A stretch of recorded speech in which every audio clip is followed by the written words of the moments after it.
Donc, je m'appelle Marie-Pierre et depuis toujours, j'ai plusieurs passions, depuis que je suis enfant. Quand j'étais enfant, tous les soirs, j'espérais, je demandais à être danseuse un jour. Et tous les matins, je me levais plus tôt pour pouvoir lire avant d'aller à l'école. Donc j'ai fait des études littéraires et en même temps, j'ai fait des études de danse. J'étais petit rat à l'opéra. Et puis, j'ai continué la danse adulte. Et après avoir été diplômée à la fac, j'ai décidé qu'en fait, ma vocation, c'était la danse. Et j'ai commencé à donner des cours pour pouvoir continuer à payer mes études de danseuse. Et je donnais des cours pour les tout petits, ce qui se faisait pas beaucoup à l'époque. Les cours marchaient très bien. J'avais la sensation d'avoir une vraie communication corporelle, très fine et très juste avec ces tout petits enfants. Et j'ai eu envie de faire des spectacles pour eux. Et à l'époque, je partageais ma vie avec un libraire, donc j'étais encore dans le monde des livres, vraiment immergée nuit et jour, si je puis dire.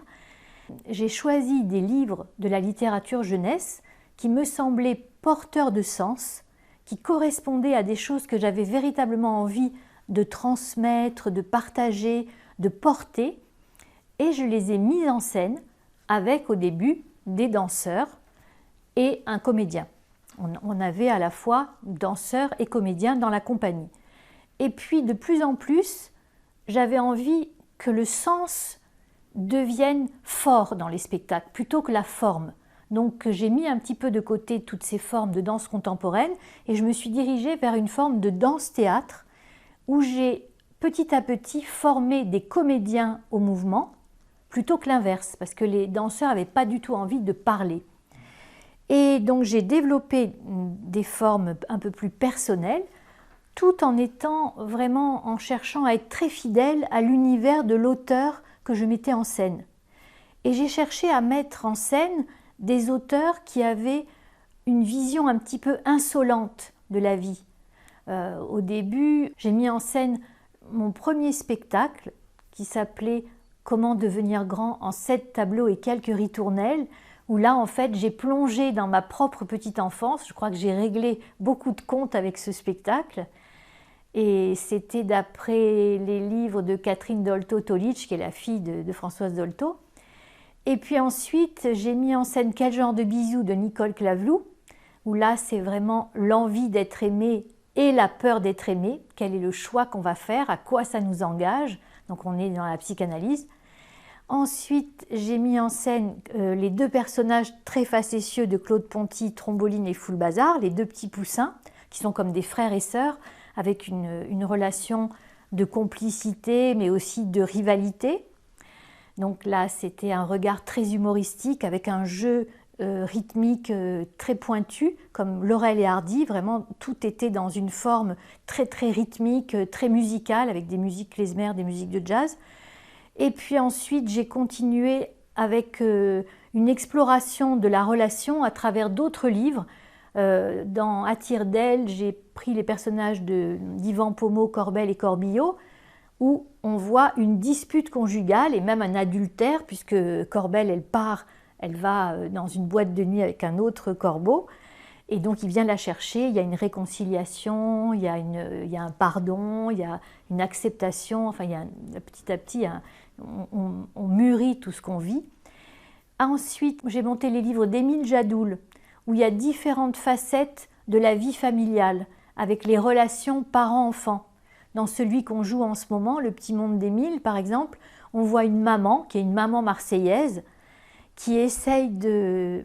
parce que je suis d'origine de Marseille, qui essaye de coucher son enfant qui ne veut pas dormir. Donc, il a envie de faire pipi, il a peur, il a soif, etc., etc.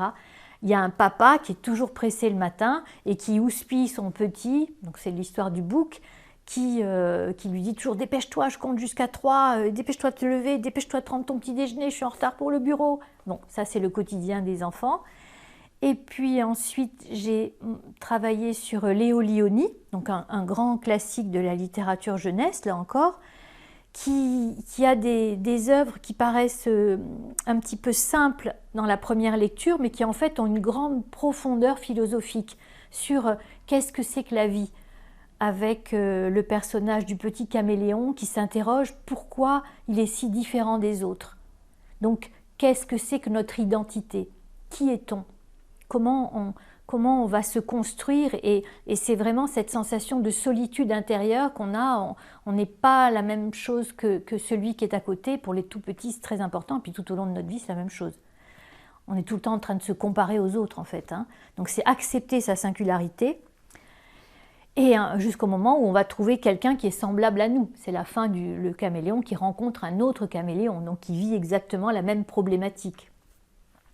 Et puis l'histoire de Frédéric aussi, la petite souris, qui ne veut pas faire des provisions pour l'hiver, alors que c'est quand même un besoin vital, et qui, elle, dit « mais je fais des provisions à ma façon, je fais des provisions de mots, je fais des provisions de musique ». Donc, c'est le poète. Et c'est comment chacun a une place dans la société, même si au départ, il paraît être complètement à côté de la plaque, huluberlu, inconscient, en fait, il peut avoir lui aussi une force et quelque chose d'extraordinaire à amener aux autres. Et donc, il y a cette idée d'écouter ce que chacun a à dire avant de le juger, que chacun ait sa chance et que chacun ose exprimer ce qu'il a au fond de lui, ce qu'il porte au fond de lui, et que peut-être ça va être un trésor si on s'octroie de le regarder vraiment, véritablement. Voilà. Et à travers ces spectacles, j'essaie toujours d'utiliser différentes formes pour que le spectacle soit vivant, qu'il surprenne toujours le spectateur, et qu'en même temps, ce qui est dit soit vraiment compréhensible, même par le tout petit, qu'il y ait plusieurs niveaux de lecture pour les parents et pour les enfants. Et qu'il y a cette idée que chacun cherche, en fait. Personne n'a de réponse, mais que chacun cherche à son niveau. La maman du petit monde d'Émile, elle dit à un moment donné, elle fait tout ce qu'elle peut, elle est découragée parce que son petit ne veut pas dormir, et elle dit pourtant j'ai relu Françoise Dolto, j'ai relu Winnicott pour être une assez bonne mère, mais quelquefois j'ai des doutes. Et c'est ça, on a tous des doutes quant à notre capacité d'être une bonne mère, d'être un bon amant, d'être l'enfant que les parents auraient désiré, etc. etc. C'est toute notre vie. Et en fait, c'est trouver notre voie, faire de notre mieux, toujours, et choisir ce que l'on a envie de défendre, de porter. Voilà. Et donc, au fur et à mesure que j'avais fait ces spectacles, j'ai eu envie de formes plus légères, c'est aussi pour répondre à une demande, de travailler sur un auteur avec plus de livres que je pouvais lire, donc avec un lien direct avec le livre objet qui était présent dans la lecture, et en même temps de rajouter un petit quelque chose un petit peu autre, qui est un peu ma particularité du travail corporel ou du travail avec le musicien, par rapport à tout ce que je peux faire dans une lecture.